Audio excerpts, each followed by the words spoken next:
दोस्तों, आज मनोविज्ञान की तीसरी क्लास है और हम तीसरी क्लास में बाल्यावस्था पढ़ेंगे। पहले हमने बाल विकास की अवस्थाएं, बाल विकास और शैशवावस्था को पढ़ लिया है। आज हमें बाल्यावस्था शुरू करना है।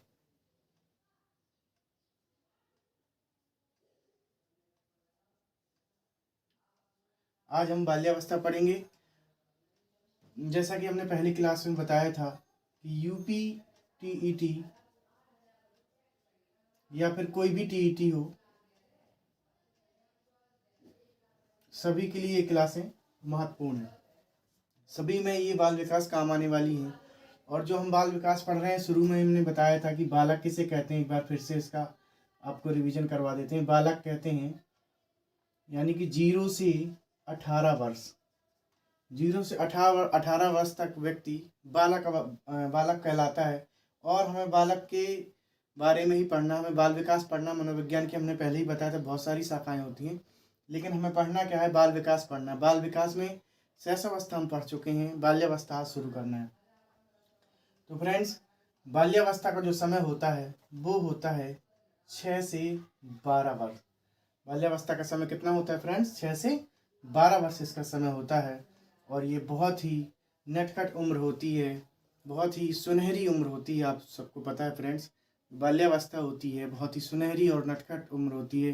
बच्चों की शैतानी करने की उम्र होती है। बच्चे इस समय बहुत ज़्यादा शैतानी करते हैं और दोस्त मंडलियों के साथ, छोटे छोटे बच्चों के साथ, ढेर सारे बच्चों के साथ खेलते रहते हैं।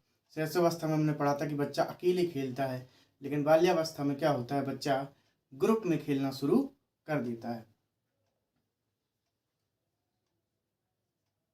तो हम शुरू करते हैं बाल्यावस्था की विशेषताएं। जो बाल्यावस्था होता है, इसको जीवन का अनोखा काल कहा जाता है। जीवन का अनोखा काल कहा जाता है। जैसे कि हमने अभी देखा था, पिछली वीडियो में बताया था हमने कि जो शैशवावस्था होती है, जो शैशवावस्था होती है वो इंसान का जो व्यक्तित्व होता है उसकी नींव कही जाती है। क्या कही जाती है? नींव। यानी कि शैशवावस्था में मनुष्य की नींव पड़ जाती है और उसी के आधार पर उसका पूरा जीवन निर्धारित होता है।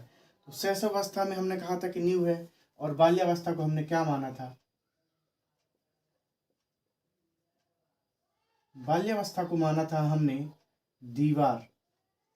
यानी कि पूरे जीवन को हमने एक तरीके से डिसाइड किया था, एक उदाहरण के तौर पर। ये केवल उदाहरण है मनोविज्ञान को समझने के लिए। ये क्या है? केवल उदाहरण है कि जब मकान बनाते हैं तो नींव पहले बनाते हैं। इसी प्रकार से शैशवावस्था होती है, ये नींव होती है इंसान की। और किशोरावस्था को हमने क्या माना था? किशोरावस्था को छत माना था। यानी कि छत बनने के बाद मकान इंसान का पूरा हो जाता है, यानी कि उसके व्यक्तित्व का जो निर्माण होता है, जो उसका विकास होता है, वो काफ़ी एक तरीके से पूरा हो जाता है। फिर बात करें ज्ञान अर्जन की, तो वो तो जीवन भर चलता रहता है, लेकिन जो विकास होना चाहिए उसका, वो किशोरावस्था में पूर्ण हो जाता है। ठीक है। और ये जो शैशवावस्था, बाल्यावस्था होती है, इसको हम क्या कहते हैं? जीवन का अनोखा काल इसको कहा जाता है। दोस्तों, जो 3 से 6 वर्ष की आयु होती है, क्या होती है? 3 से 6 वर्ष की आयु होती है, इसे हम खिलौनों की आयु कहते हैं।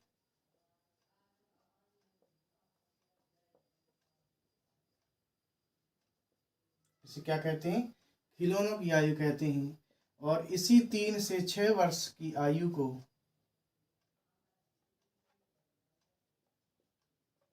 3 से 6 वर्ष की आयु पूर्व बाल्यावस्था के नाम से भी जानी जाती है।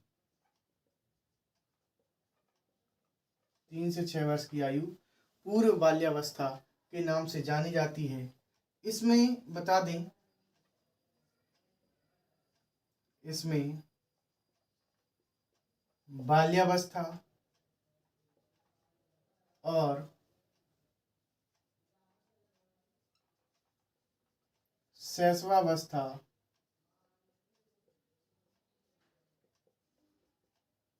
दोनों के गुण विद्यमान होते हैं।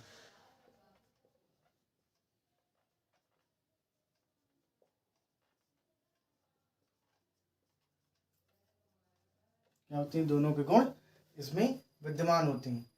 तो फ्रेंड्स, ये जीवन का अनोखा काल होता है और 3 से 6 वर्ष की आयु खिलौनों की आयु कहलाती है। 3 से 6 वर्ष की आयु पूर्व बाल्यावस्था भी कहलाती है।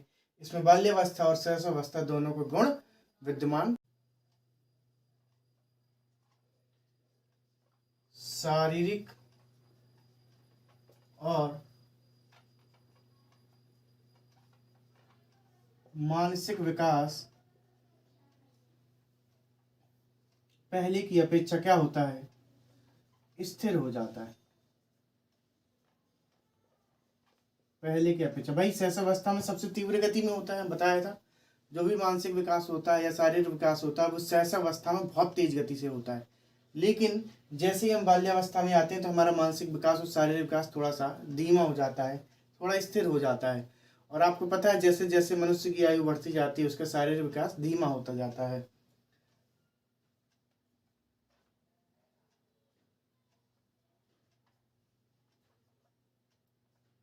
इस उम्र में बच्चा ग्रुप में खेलना पसंद करता है, यानी कि समूह में खेलना पसंद करता है।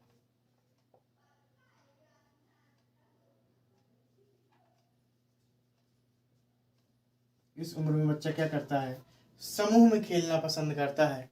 इसलिए इस उम्र को गिरोह की अवस्था भी कहते हैं। गिरोह की अवस्था भी इस उम्र को कहा जाता है। तो आप लोग, हम बता दें, इसको नोट्स जरूर बनाते जाइए, इसीलिए हम एक एक चीज आपको लिख लिख करके बता रहे हैं ताकि इसका नोट्स आप लोग आसानी से बना सकें। तो इसको क्या और इसकी क्या विशेषता होती है, इस उम्र में नैतिकता का विकास होने लगता है। इस उम्र में क्या होने लगता है, नैतिकता। और इस उम्र में भाषा का विकास होने लगता है।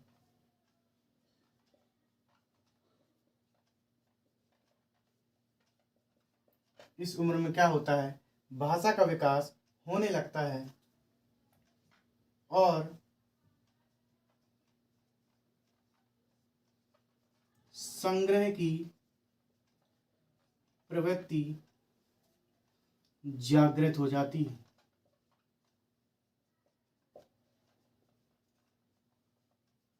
यहाँ पर देखा कि ये जो बाल्यावस्था होती है इसकी उम्र होती है 6 से 12 वर्ष, ठीक है। और बालक किसे कहते हैं, 0 से 18 वर्ष की उम्र तक हम किसी को बालक कह सकते हैं। जीवन का अनोखा काल कहा जाता है इसे। और 3 से 6 वर्ष की आयु खिलौनों की आयु कहलाती है। क्यों, 3 से 6 वर्ष की आयु पूर्व बाल्यावस्था के नाम से जानी जाती है। और बाल्यावस्था को हमने यहाँ पर क्या माना है, बाल्यावस्था को यहाँ पर हमने मकान की दीवार माना है। शैशवावस्था नींव होती है और किशोरावस्था छत के रूप में जानी जाती है। इसमें बाल्यावस्था, जो आपकी बाल्यावस्था होती है, पूर्व बाल्यावस्था, ये जो उम्र दी गई है पूर्व बाल्यावस्था, इसमें क्या होता है, इसमें बाल्यावस्था और शैशवावस्था दोनों के गुण विद्यमान होते हैं। इसमें शारीरिक और मानसिक विकास क्या होता है, स्थिर हो जाता है पहले की अपेक्षा। शैशवावस्था में हमने बताया था कि जो मानसिक विकास और शारीरिक विकास तो बड़ी तीव्र गति से होता है। हर साल बच्चे के कपड़े छोटे होने लगते हैं, उसके नॉलेज में वृद्धि होती है, वो बड़ा जिज्ञासु होता है, हर चीज़ पूछता रहता है। तो उसका मानसिक विकास और शारीरिक विकास शैशवावस्था में बड़ी तीव्र गति से होता है। लेकिन बाल्यावस्था में क्या होता है, थोड़ा सा उसमें ब्रेक लग जाता है, धीमे धीमे और होता है। और जैसे जैसे उम्र बढ़ती तो और धीमा वो होता चला जाता है। इस उम्र में बच्चा समूह में खेलना पसंद करता है। क्या करता है बच्चा, समूह में खेलना पसंद करता है। जबकि हमने पढ़ा था कि शैशवावस्था में बच्चा क्या करता है, अकेले खेलता रहता है। आपने देखा होगा जो छोटे बच्चे रहते हैं मिट्टी के साथ खेलते हैं, पत्थर के साथ खेलते हैं, वो कहीं पर भी अकेला बैठा रहता है, वो खेलता रहता है। जो शैशवावस्था वाला बच्चा होता है उसको आप ये मार्कर दे दो तो खुश होगा, और ये मार्कर उससे छुड़ा लो तो क्या होगा, वो रोने लगेगा। लेकिन उसको इस मार्कर से कोई लगाव नहीं है, कोई नैतिकता उसके अंदर नहीं है। यदि ये छुड़ा करके उसको ये वापस ले करके उसको डस्टर दे दिया जाए तो भी वो खुश रहेगा, ठीक है। तो उसके अंदर क्या होती है, उतनी समझ नहीं होती है, उतनी नैतिकता का अभाव होता है उसके अंदर। लेकिन बाल्यावस्था में क्या होता है, उसको इस वस्तु से जो उसकी होती है थोड़ा थोड़ा लगाव होना शुरू हो जाता है। और उसके अंदर क्या होता है दोस्तों, उसके अंदर भाषा का विकास होने लगता है। तीसरी चीज, उसके अंदर संग्रह की प्रवृत्ति हो जाती है। अभी हमने बताया कि शैशवावस्था में यदि कोई वस्तु उसको दे दी जाए तो खुश होता है और वापस ले ली जाए तो दुखी होता है, लेकिन इसके स्थान पर उसको दूसरी वस्तु दे दी जाए तो भी खुश रहता है। यानी कि उसके अंदर संग्रह की प्रवृत्ति नहीं होती है। लेकिन बाल्यावस्था आते आते तक क्या होता है कि उसके अंदर संग्रह की प्रवृत्ति आ जाती है। तो यहाँ पर क्या होता है, उसके अंदर संग्रह की प्रवृत्ति आ जाती है। तो इसको आप नोट डाउन कर लीजिए वीडियो को पॉज करके। फिर चलते हैं इसके आगे की विशेषताएं। बाल्यावस्था की अगली विशेषताएं देखते हैं।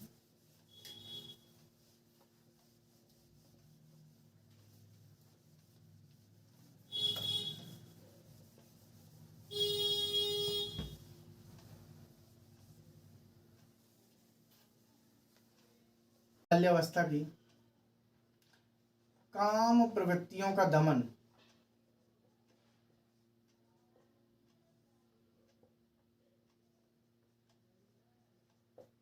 क्या होता है दोस्तों, काम प्रवृत्तियों का दमन हो जाता है। शैशवावस्था में फ्रायड ने बताया था कि बच्चों के अंदर काम प्रवृत्ति की तीव्रता होती है, लेकिन वो क्या होता है, बाल्यावस्था में वो चीज कम हो जाती है और बच्चा अपने जो काम प्रवृत्ति को भूल कर अपने खेल में मगन रहता है। इसलिए इसको खिलौनों की आयु कहते हैं।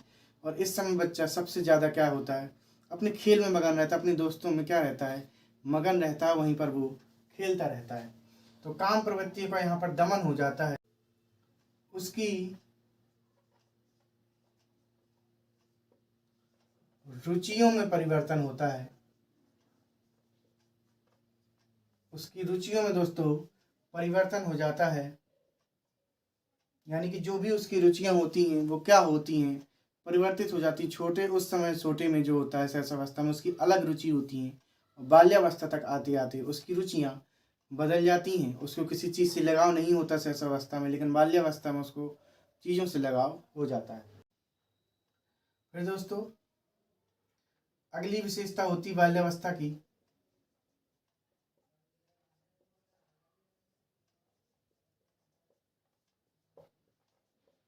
सामाजिक कार्यों में रुचि। यानी कि बच्चा सामाजिक कार्यों में क्या करने लगता है, रुचि लेने लगता है। आपने देखा होगा बाल्यावस्था तक आते आते बच्चा घर के छोटे मोटे काम करवाना शुरू कर देता है। यानी कि पहला समाज बच्चे का क्या होता है, परिवार होता है। परिवार में छोटी मोटी भी हेल्प करना शुरू कर देता है, जिससे कहा जाता है कि बच्चे के अंदर सामाजिक कार्यों में रुचि उत्पन्न हो जाती है। कब हो जाती है, बाल्यावस्था में। आगे देखेंगे कि बाल्यावस्था में वास्तविकता का ज्ञान होता है। वास्तविकता का ज्ञान होता है और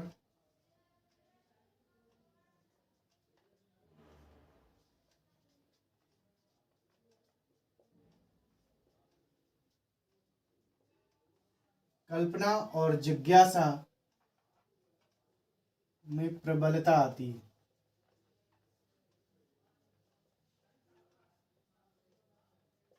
अर्थात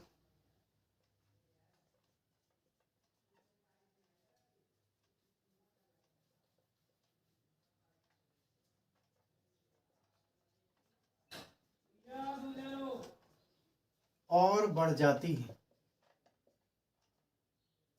अर्थात और बढ़ जाती है। यानी कल्पना और जिज्ञासा में क्या होती है, प्रबलता आती है और ये बहुत ज़्यादा बढ़ जाती है बाल्यावस्था में।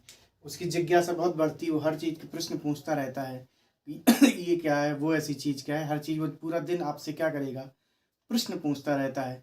और मनोविज्ञान कहता है कि जब बच्चा प्रश्न पूछे तो उसी समय उसकी जिज्ञासा को क्या करना चाहिए, शांत कर देना चाहिए, है ना। और ये था अपना वास्तविकता का ज्ञान। बच्चे को वास्तविकता का ज्ञान होता है शैशवावस्था में, जब वो किसी गुड़िया को देखता है जिसमें आंख बंद होती हैं और खुलती हैं, ठीक है, या फिर कोई भी वस्तु होता है तो उसको सब में ये लगता है कि सब में जान है।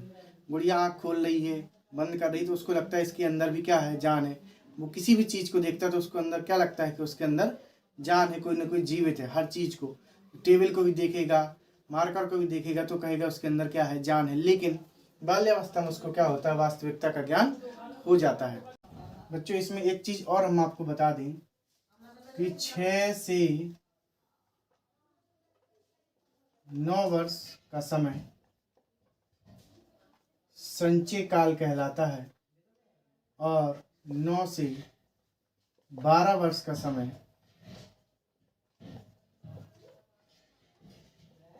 परिपाक काल कहलाता है।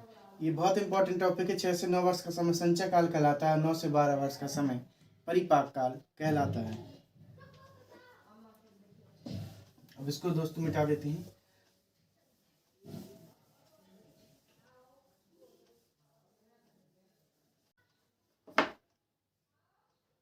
और दोस्तों इसकी क्या क्या विशेषता होती हैं।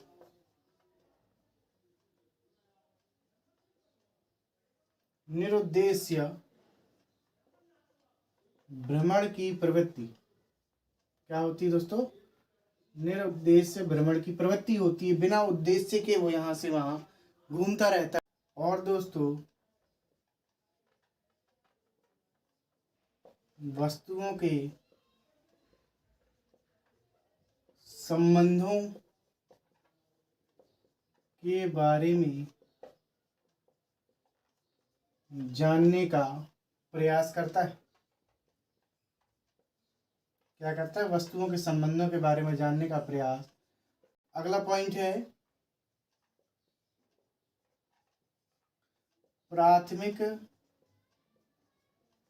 विद्यालय में प्रवेश की अवस्था।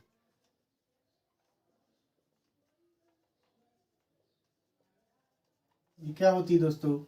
प्राथमिक विद्यालय में प्रवेश की अवस्था कहलाती है। दोस्तों इसकी अगली विशेषता है बालक क्यों और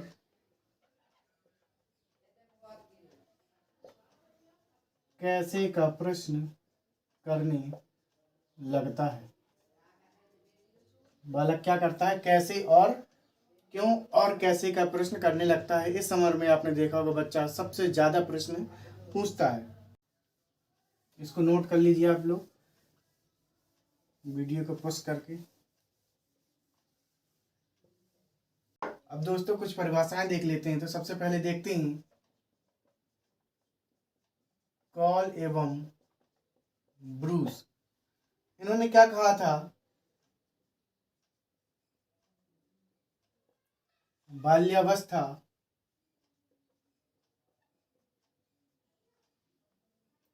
संवेगात्मक विकास का अनोखा काल है।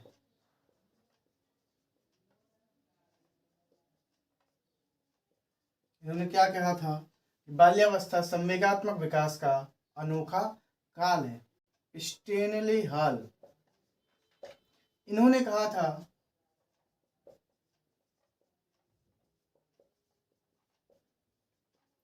बालकों के खेल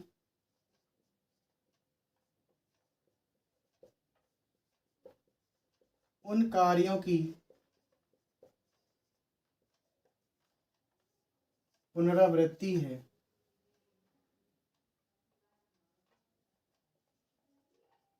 जो पूर्व से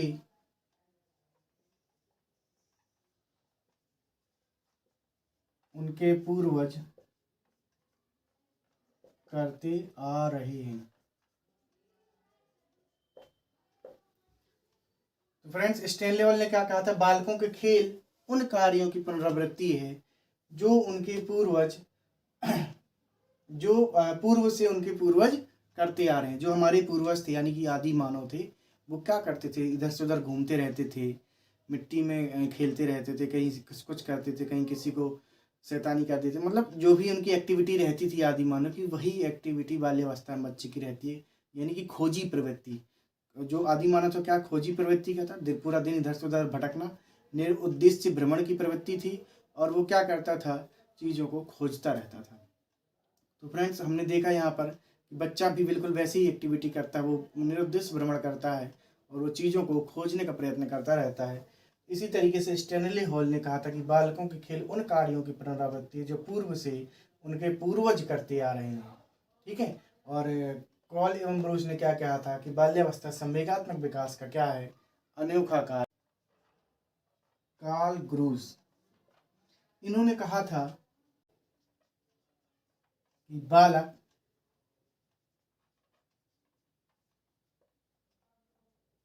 खेलों द्वारा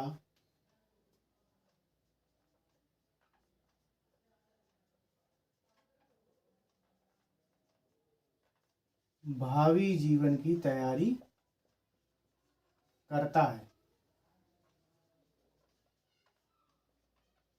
इन्होंने क्या कहा था फ्रेंड्स, कि बालक खेलों द्वारा अपने भावी जीवन की तैयारी करता है ना। तो बालक क्या करेगा, जो भी खेल खेलता है, इसका मतलब ये होता है कि वो अपने भावी जीवन यानी कि आने वाले जीवन की तैयारी कर रहा होता है। फिर है दोस्तों स्ट्रैग। स्ट्रैग ने कहा है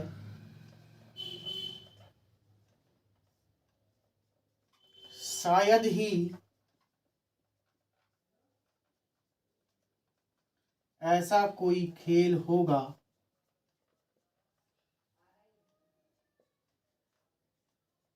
जिसे 10 वर्ष तक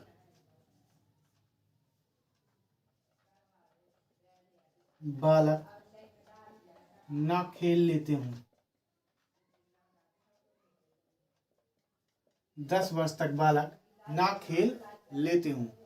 ठीक है, तो हमने यहाँ पर ये 4 मनोवैज्ञानिकों की परिभाषाएं देखी बाल्यावस्था में। कॉल एवं ब्रूस क्या कहते हैं, बाल्यावस्था संवेगात्मक विकास का अनोखा काल है। स्टीनले हॉल क्या कहते हैं कि बालकों के खेल उन कार्यों की पुनरावृत्ति है जो पूर्व से उनके पूर्वज करते आ रहे हैं। फिर है कॉल एवं ब्रूस, बालक खेलों द्वारा अपने भावी जीवन की तैयारी करता है। बालक क्या करता है, जो खेल खेलता है वो अपने आने वाले भविष्य की क्या कर रहा होता है, तैयारी कर रहा होता है। अपने आप को सामाजिक रूप से तैयार कर रहा होता है, दोस्तों के साथ रह करके, उनके दूसरों के व्यवहार को जान करके, दूसरों के साथ दोस्ती बना करके एक समाज, अपना खुद का समाज तैयार कर लेता है, समाज की नींव तैयार कर लेता है। तो वो अपने भावी जीवन की तैयारी करता है। और स्टैग क्या कहते हैं कि शायद ही ऐसा कोई खेल होगा जिसे 10 वर्ष तक बालक ना खेल लेते हों। स्टैग का कहना है कि 10 वर्ष तक बालक सभी प्रकार के खेलों को खेल लेते हैं। आप लोग वीडियो को पुश करके इनको लिखते जरूर जाइए, सारी चीज़ों के आप नोट्स तैयार करते जाइए, क्योंकि नोट्स तैयार करेंगे तभी आप उनका रिवीजन कर पाएंगे। और स्क्रीनशॉट लेके मत रखिएगा, स्क्रीनशॉट में कभी किसी की तैयारी नहीं होती, वो कभी भी आप नोट्स में नहीं लिख पाएंगे, वो स्क्रीनशॉट्स ही मोबाइल पे डला रहेगा और कभी भी आप उसको रिवीजन नहीं कर पाएंगे। इसलिए क्या करना है, आपको इसको नोट्स बनाने हैं, आपको लिखना है। फ्रेंड्स अब देखते हैं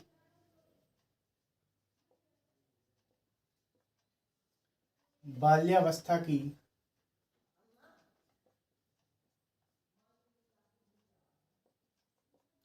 शिक्षा व्यवस्था। अब हमें देखना है बाल्यावस्था की शिक्षा व्यवस्था, यानी कि जो बालक होता है वो हमें किस प्रकार की शिक्षा उसको देना चाहिए। तो हम इसमें सबसे पहले देखेंगे, पहला पॉइंट देखना है कि बालक समूह में रहना पसंद करता है।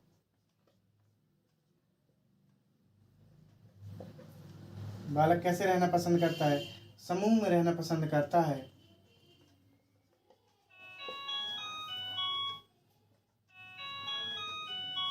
अर्थात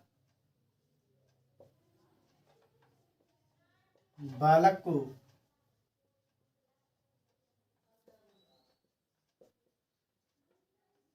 समूह शिक्षण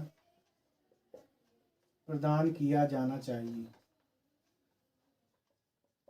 बालक को क्या किया जाना चाहिए, समूह शिक्षण प्रदान किया जाना चाहिए, है ना। बालक समूह में रहना पसंद करता है, अर्थात बालक को समूह शिक्षण प्रदान किया जाना चाहिए। समूह में बच्चों को बैठा करके सिखाया जाना चाहिए। जो भी बालक उनको समूह में बैठा करके आप सिखाएंगे तो बच्चे ज़्यादा आसानी से सीख जाते हैं। सामूहिक शिक्षण विधियों में क्या क्या होना चाहिए, सामूहिक शिक्षण में खेल,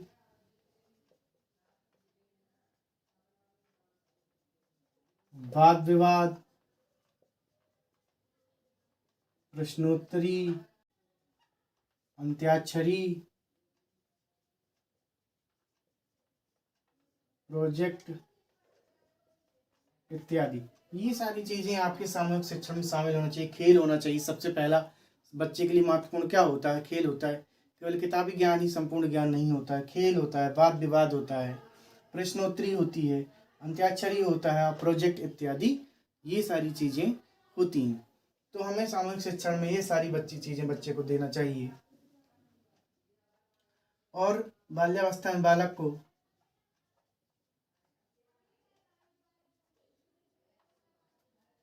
भाषा सीखने का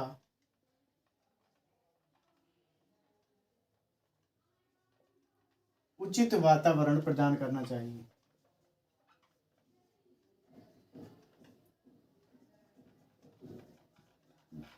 क्या करना चाहिए? भाषा सीखने का उचित वातावरण प्रदान करना चाहिए। और भाषा सीखने के उचित वातावरण में भाषा के जो 4 चरण होते हैं, है ना, यानी कि भाषा के 4 कौशल। भाषा के 4 कौशल क्या होते हैं? तो भाषा के जो 4 कौशल होते हैं, इनका एक सूत्र भी होता है, LSRW, है ना, यानी कि listen, speaking, writing, reading and writing. ठीक है, तो इसका एक सूत्र भी होता है, listen, speaking, reading and writing, यानी कि सुनना, बोलना, पढ़ना और लिखना। ठीक है, तो इसी प्रकार से हम देखेंगे सबसे पहले व्यक्ति को क्या मिलना चाहिए? सुनने के अवसर प्रदान करना चाहिए बालक को। दूसरा, बोलने की। तीसरा,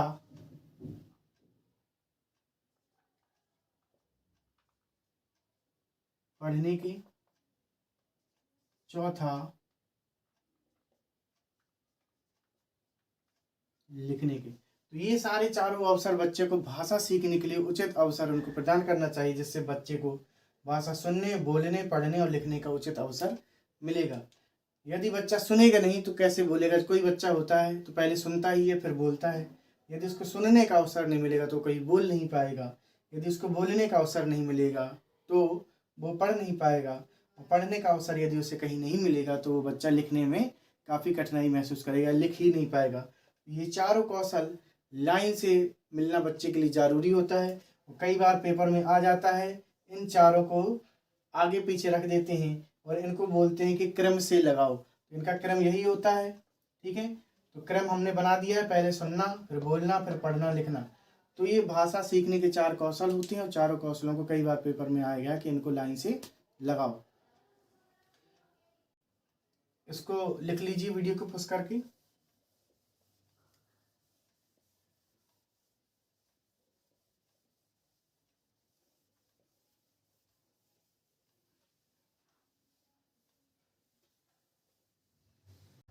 और बच्चों को कौन सी शिक्षा देना चाहिए? तो बच्चों को नैतिक शिक्षा देनी चाहिए।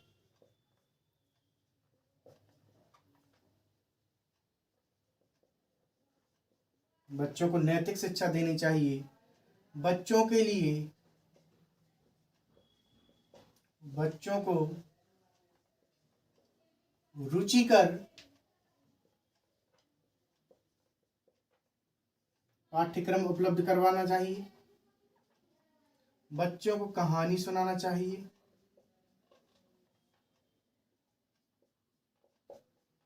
कहानी सुनाना चाहिए। खेल खिलवाना चाहिए।